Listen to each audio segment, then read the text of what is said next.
Hello बच्चों, कैसे हो आप सभी। और आई होप आप सब अच्छे होंगे। आप सभी के लिए गुड न्यूज़ है, हरियाणा टेट आया है, एस्टेट, उसका नोटिफिकेशंस आ गया है। तो बेसिकली हमें जो पता है कि हरियाणा टीचर एलिजिबिलिटी टेस्ट, ये जितने भी एच टेट हैं, एमपी टेट हैं, चाहे वो बिहार टेट है, चाहे यूपी टेट है, तो ये आपको बेसिकली जॉब नहीं देता कि आप इसमें आपने फॉर्म भरा, आप पास हो गए तो आपको जॉब मिल गई, नहीं। ये इसको आप पास करने के बाद उस स्टेट में जब वैकेंसी आएगी उसमें आप फॉर्म भरने के लिए एलिजिबल हो जाते हो। जब उसमें आप फॉर्म भरोगे, अगर आप उसमें पास होते हो तो आप एक शिक्षक के रूप में नियुक्त होते हो, है ना। यही बातें हैं और इन्फॉर्मेशन हम फटाफट से देखेंगे क्या कुछ है इनका। इनकी ये वेबसाइट है www.hstate2023.in। इनकी ये वेबसाइट है, यहीं पे आपको हर एक चीज़ मिलेगा, चाहे आपको फॉर्म भरना हो, चाहे आपको किसी भी तरीके की जानकारी लेनी हो, आप इसको इसमें जा कर के देख सकते हो। फीस की बात करें तो अगर आप हरियाणा स्टेट से हैं तो ये वाली फ़ीस आपके लिए है, ये दोनों। और बाकी आप अदर स्टेट से हैं तो आपको ये फ़ीस पे करनी पड़ेगी। तो अगर आप अदर स्टेट से भी हैं तो भी आप हरियाणा टेट में अप्लाई कर पाएंगे। बेसिकली सी टेट हर जगह वैलिड होता है, बट यहाँ पे नहीं है।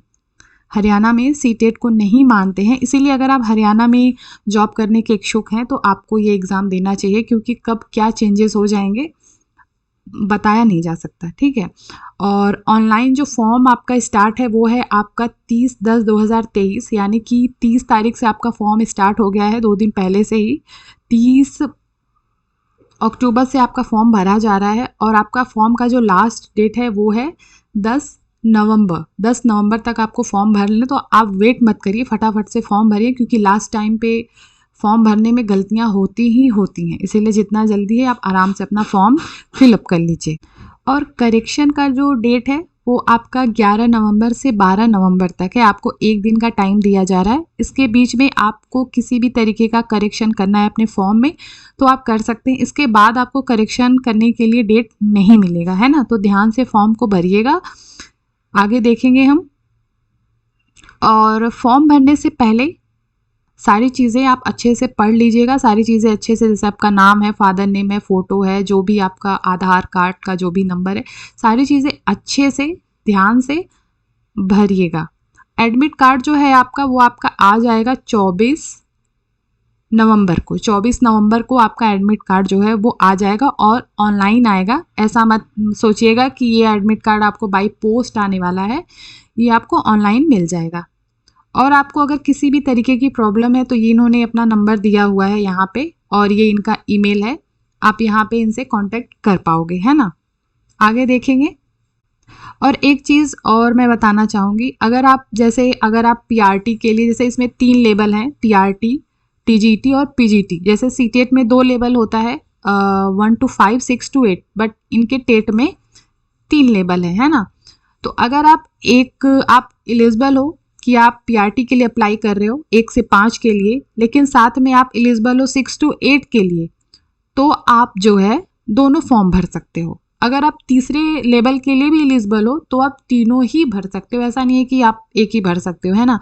और एक से ज़्यादा फॉर्म भरने पे आपको फॉर्म क्या है वो आपका रिजेक्ट कर दिया जाएगा। जैसे आपके फॉर्म में कोई गलती हो गई और आपने दोबारा से फॉर्म भर दिया, तो उस सिचुएशन में हो सकता है कि आपका फॉर्म जो है वो रिजेक्ट कर दिया जाए। तो फॉर्म जो है वो ध्यान से आपको भरना है। फिर हम आते हैं क्वालिफिकेशंस पे क्या है। पीआरटी के लिए हम यहाँ पे देखेंगे, ये पीआरटी के लिए हम यहाँ पे देखेंगे 1 to 5 प्राइमरी टीचर के लिए। तो सबसे पहले आपका है वही सीनियर सेकेंडरी, मतलब आपका 50% उसमें होना चाहिए, और साथ में आपने 2 इयर्स का डिप्लोमा किया हो, फिर वो किसी भी नाम से जाना जाता हो, वो मैटर नहीं करता है। तो 50% मार्क्स आपके अगर हैं और सीनियर सेकेंडरी में, और आपने 2 साल का डिप्लोमा किया है, तो आप एलिजिबल हो। हाँ, एक चीज़ और ध्यान दीजिए, अपीयरिंग वाले बच्चे, अपीयरिंग में कौन भर सकता है, जैसा कि सीटेट में है कि अगर आपने फर्स्ट डे एडमिशन करा लिया है तो अभी आप एलिजिबल हो सीटेट का फॉर्म भरने के लिए, है ना। बट इसमें नहीं है। अपीयरिंग मतलब कि आप लास्ट ईयर में हो, जैसे 2 साल का अगर आपका डीएलएड हो रहा है तो डीएलएड के लास्ट में, मतलब दूसरे साल में अगर आप हो, तो वो बच्चे इस फॉर्म को भर पाएंगे। ऐसा नहीं आप पहले सेमेस्टर में हो, पहले साल में हो और आप फॉर्म भर दे रहे हो तो वो नहीं माना जाएगा। तो इन्होंने सिंपली यहाँ पे लिखा है पास्ट और appearing in final year of 2 year diploma in elementary education, मतलब आपने पास कर लिया हो या फिर आप लास्ट ईयर अपीयरिंग में हो, दूसरे साल में हो, तो आप इस फॉर्म को भर सकते हो। तीसरी चीज है सीनियर सेकेंडरी में आपका 50% मार्क्स है तो, और साथ में आपने 4 ईयर का BLED किया हो, या फिर आप उसके अपीयरिंग मतलब फाइनल ईयर में हो, या फिर आपने वो चीज़ पास कर लिया हो BLED जो कि 4 साल का होता है 12th के बाद ही, तो उसमें भी आप फॉर्म को भर पाओगे। फिर अगर सीनियर सेकेंडरीज में आपका 50% मार्क्स है और साथ में आपने 2 साल का डिप्लोमा किया है, जो स्पेशल एजुकेशन होते हैं उन बच्चों को भी इसमें चांस मिला है। अब अगर आप पास हैं या फिर आप लास्ट सेमेस्टर लास्ट ईयर में हैं तो भी आप अपीयरिंग में फॉर्म को भर सकते हैं। और लास्ट जो आपका है वो है आपका ग्रेजुएशन। आपने ग्रेजुएशन किया हो या ग्रेजुएशन के साथ आपने 2 साल का डिप्लोमा किया हो या आप फाइनल ईयर के अपीयरिंग में हो तो आप इस फॉर्म को भर सकते हैं, है ना। ये थी PRT के लिए। और हाँ, जो लैंग्वेज है, क्योंकि देखिए इसमें लैंग्वेज अभी जैसे हम सिलेबस पे आएंगे तो दिखाएंगे, वहाँ पे आपको लैंग्वेज वाला भी सेक्शन देखने को मिलेगा। तो लैंग्वेज में आपका 15 नंबर का हिंदी और 15 नंबर का इंग्लिश है। उसमें भी आपको जैसे इन्होंने दिया है मैट्रिक्स विथ हिंदी संस्कृत और senior secondary graduation post graduation with Hindi as one the subject, मतलब आपका हिंदी संस्कृत रहा हो 10th क्लास तक या फिर आगे भी रहा हो जैसे 12th में ग्रेजुएशन पोस्ट ग्रेजुएशन में, तो आराम से आप भर सकते हो, लेकिन मैक्सिमम 10th में आपने हिंदी पढ़ा हो। फिर हम आएंगे, वो हमने PRT का देखा, और ये है TGT का। देखिए यहाँ पे सब्जेक्ट वाइज दिया हुआ है कि आप अगर TGT, क्योंकि 1 से 5 तक तो हम सारे सब्जेक्ट्स को पढ़ाते हैं, लेकिन जैसे ही आप 6 to 8 9 to 10th जाते हैं तो वहाँ पे सब्जेक्ट के टीचर होते हैं, जो आपका सब्जेक्ट है वही आप सब्जेक्ट को पढ़ाते हैं। जैसे मेरा सोशल साइंस है तो मैं सोशल साइंस में फॉर्म भरूंगी अगर मुझे भरना हो TGT सोशल साइंस, तो सोशल स्टडीज़ में क्या कुछ है ये सारा रिक्वायरमेंट है। इसके अलावा आप अगर आप TGT साइंस भरना चाहते हैं तो उसमें क्या चाहिए ये भी है। जैसे एक कमेंट में एक बच्चे ने मुझसे पूछा था, उसका सब्जेक्ट का कुछ प्रॉब्लम था, तो उस टाइम भी मैंने कहा था कि वैकेंसीज जब आती हैं तो उस टाइम पे ये चीज़ें पता चल पाता है कि हिंदी के साथ संस्कृत रहना अनिवार्य है या सिर्फ हिंदी चलेगा, क्योंकि बहुत सारे चेंजेस होते रहते हैं उसमें। तो आपका जो भी सब्जेक्ट है आप इसको देख लीजिएगा, और इसका मैं जो लिंक है वो भी अपने चैनल के डिस्क्रिप्शन में डाल दूंगी। आप वहाँ पे जाके अच्छे से पढ़ करके जो आपका सब्जेक्ट है उसके अकॉर्डिंग क्या चाहिए ये चीज़ आप वहाँ पे देख पाए होंगे। जैसे सिंपली मैं आपको यहाँ पे दिखा देती हूँ, एक सब्जेक्ट का बता देती हूँ। जैसे TGT social science social studies यहाँ पे दिया हुआ है, तो आपको उसके लिए क्या चाहिए। तो सबसे पहले आपके पास बैचलर डिग्री हो, नॉर्मल सी बात है, आपने ग्रेजुएशन किया हो और 50% आपके मार्क्स हो, ठीक है। सोशल साइंस तो आपका रहेगा क्योंकि आप सोशल साइंस के टीचर बनना चाहते हो, तो आपका वो सब्जेक्ट तो रहेगा ना, हिस्ट्री रहेगा, ज्योग्राफी रहेगा। तो आपने ग्रेजुएशन 50% मार्क्स के साथ किया हो और साथ में आपने BTC किया हो डिप्लोमा इन एजुकेशन, या फिर आपने DLED किया हो। BTC, JBT, DED और DLED। तो ग्रेजुएशन 50% मार्क्स प्लस आपका BTC, JBT और DED, DLED, ये चारों चीज़ें में से कोई भी आपने एक किया हो तो वो आपका चलेगा, है ना। ये मैं TGT सोशल साइंस का बता रही हूँ। या फिर आपका ये हो, या फिर आपने बैचलर डिग्री, आपका जो ग्रेजुएशन है वो 50% मार्क्स के साथ आपका होना चाहिए, और साथ में आपने BEd किया हो या फिर BEd स्पेशल जो एजुकेशन किया हो वो किया हो, इन दोनों में से कोई एक। या फिर आपका ग्रेजुएशन हो और साथ में आपने BLED किया हो, ठीक। उसके बाद आपका 4 ईयर का BA BEd with at least 50% marks होता है ना। ग्रेजुएशन के बाद ही 4 ईयर का आपका BLED होता है, BA, ये सब चीज़ें होती हैं। तो साथ में आपने BA BEd 4 ईयर का किया हो वो भी आपका इसमें चल जाएगा आराम से। और एक चीज़ यहाँ ध्यान दीजिएगा, जो सोशल साइंस का आपका सब्जेक्ट है इनमें से आपका होना चाहिए आपका history, politics, economics, geography, sociology और साइकोलॉजी। ये जो सब्जेक्ट आपके 6 सब्जेक्ट्स दिए गए हैं, इसमें से कोई 2 सब्जेक्ट आपका होना चाहिए 50% मार्क्स। 50% मार्क्स के साथ जो है आपका इन 6 में से 2 सब्जेक्ट होना अनिवार्य है। अगर लास्ट ईयर में आपने छोड़ दिया है, लेकिन कोई बात नहीं, लेकिन जो ग्रेजुएशन का 2 साल है, उन 2 सालों में कम से कम आपने इनमें से 2 सब्जेक्ट आपने पढ़ा हो, तो ही आप इस फॉर्म को भर पाएंगे।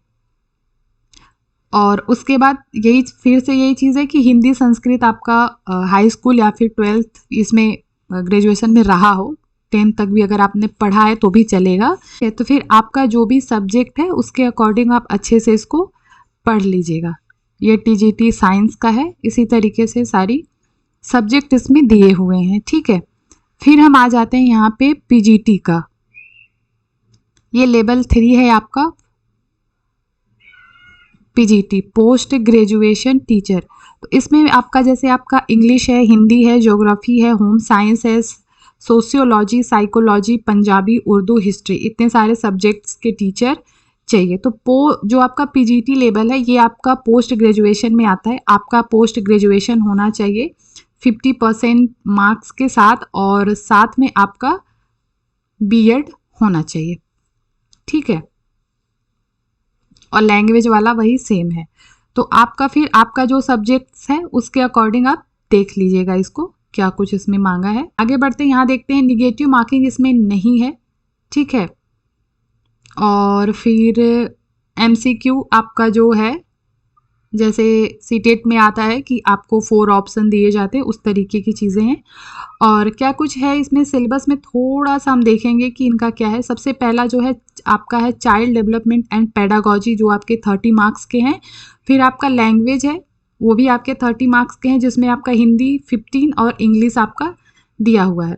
फिर आपका है जनरल स्टडीज़, और फिर है आपका मैथमेटिक्स, फिर है इन्वायरमेंटल स्टडीज़, ये भी आपका 30 मार्क्स का है। तो टोटल 150 मार्क्स का आपका पेपर है।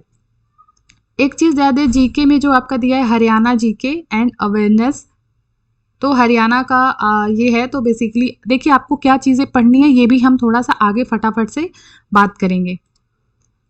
उसके बाद अगर आप स्टैंडर्ड की बात करें तो अगर आप पीआरटी के लिए फॉर्म भर रहे हैं तो आपको 6 से 11 साल के बच्चों को ध्यान में रख करके चीज़ों को पढ़ना है। जैसे सीटेट में आता है ना कि जो चाइल्ड डेवलपमेंट एंड पेडागॉजीज होती है, तो उसमें जो पीआरटी 1 to 5 होता है उसमें 6 से 11 साल के बच्चों के लिए हमें पढ़ना होता है उसी तरीके से। और ये काफ़ी मिलता जुलता है सीटेट से, क्योंकि इन्होंने पेडागॉजीज को इंक्लूड कर लिया है। टोटल का सिलेबस जो है, सीटेट का सिलेबस जो है 2 कॉपी इन्होंने कुछ पॉइंट को तो रख ही दिया है।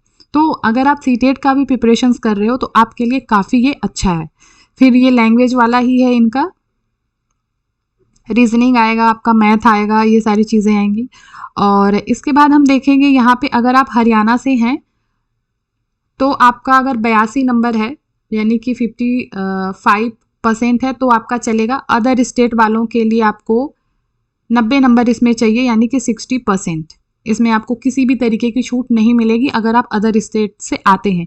बाकी हरियाणा के हैं तो आपको इसमें 5% की छूट जो है वो मिल रही है। फिर आगे बढ़ेंगे और ये है टीजीटी के लिए। टीजीटी में भी आपका चाइल्ड डेवलपमेंट पेडागॉजीज है, लैंग्वेज है और जनरल स्टडीज़ है। ये तीनों चीज़ें जो हैं वो पीआरटी में, टीजीटी पीजीटी में सेम है, ठीक है। लेकिन जैसे ही आप टीजीटी पीजीटी में आते हैं, जो लास्ट वाला है, जो ऊपर आपको ईवीएस और मैथ्स दिख रहा था पीआरटी में, वो टीजीटी में आपका सब्जेक्ट वाइज हो जाएगा। टीजीटी और पीजीटी दोनों में सब्जेक्ट, क्योंकि जो सब्जेक्ट आप पढ़ाएंगे उसका आपका 60 नंबर का आएगा, ठीक। हमने ऊपर देखा था कि मैथ और ईवीएस था, लेकिन यहाँ पे सब्जेक्ट आ गया। और यहाँ पे आपको पढ़ना है 11 से 16 साल के बच्चे को ध्यान में रख करके, जो 6 to 8 का है। ये हम सीटेट में भी जानते हैं। फिर सेम चीज़ें यहीं पे है 55%, जो कि आपका अगर आप हरियाणा से हैं, और अगर आप दूसरी जगह से हैं, हरियाणा से नहीं है, तो आपको फिर 60% चाहिए, 90 मार्क्स। फिर यहाँ पे पीजीटी का भी है सेम, ये तीनों चीज़ें सेम है। CDP लैंग्वेज और जनरल अवेयरनेस सेम है। फोर्थ वाला जो आपका है ये सब्जेक्टिव वाइज है, जो सब्जेक्ट के आप टीचर बनेंगे उसका आपको 60 नंबर का क्वेश्चन सॉल्व करना पड़ेगा। तो मिला के 150 मार्क्स के आपके तीनों लेवल के एग्ज़ाम जो हैं वो होंगे, और इसमें आपको 14 से 17 ईयर्स के बच्चों को ध्यान में रख करके पढ़ाई को करनी है ना। बाकी स्टोरी सेम है आपकी, ये भी चीज़ें हमने बताई थी ऊपर भी। और दूसरी चीज़ देखिए, आपका जो एग्ज़ाम का डेट है वो है 2 दिसंबर और 3 दिसंबर को आपका एग्ज़ाम है लेवल 1, 2, 3 का। एडमिट कार्ड पे आपका टाइमिंग दे दिया जाएगा और आपको 150 मिनट मिलेंगे। सिंपल। लैंग्वेज का तो आपका बाईलिंगुअल होगा, मतलब आपको हिंदी और इंग्लिश दोनों में ही मिलेगा। आपको जिसमें इजी है आप उसमें कर सकते हैं, लेकिन जो लैंग्वेज वाला पेपर है उसको छोड़ के, जैसे हिंदी का जो लैंग्वेज है वो तो हिंदी में ही आएगा, बाकी चीज़ें आपकी दोनों में होंगी। तो ये कुछ ज़रूरी जानकारियाँ थी। एग्ज़ाम जो एग्जामिनेशन सेंटर है देखिए वो हरियाणा में ही होगा बेसिकली। हो सकता है कि बाहर में भी हो, लेकिन ज़्यादातर चांसेस होते हैं कि हरियाणा में ही वो आपको देखने को मिलेगा। फिर एप्लीकेशन का जो है, आपको एप्लीकेशन फॉर्म भरना है, फिर अपना इमेज अपलोड करना है, फिर फीस पेमेंट करना है, फिर आपको कंफर्मेशन जो पेज होता है वो आपको डाउनलोड करके अपने पास रख लेना है। ये इनकी वेबसाइट है www.state2023.in। इसी पे आपको सारी चीज़ें मिलेंगी। आपको अपना लेटेस्ट फ़ोटो और सिग्नेचर रखना है, और name, father name, mother name और डेट ऑफ बर्थ, ये सब क्लास 10th या सेकेंडरी सर्टिफिकेट के अकॉर्डिंग फिलअप करना है। ठीक है, पेन पेपर बेस्ड है, यानी कि जो आपका एग्ज़ाम होगा वो होगा आपका ऑफलाइन मोड, ऑनलाइन, और आपका जो एडमिट कार्ड है वो ऑनलाइन आएगा। सिंपल। बाकी चीज़ें हो गया, और नीचे आपका इन्होंने सिलेबस भी दिया हुआ है, ये आप देख सकते हैं। लेवल 1 के लिए है syllabus. Concept of development and it's relationship with learning, principle of the development of children, influence of heredity and environment. देखिए ये जो टॉपिक्स है ना, ये सीटेट का हूबहू है ना। तो आप अगर सीटेट की तैयारी कर रहे हैं तो ये काफ़ी अच्छा है। आप वीडियोस में सीटेट का भी वीडियोस देख सकते हैं।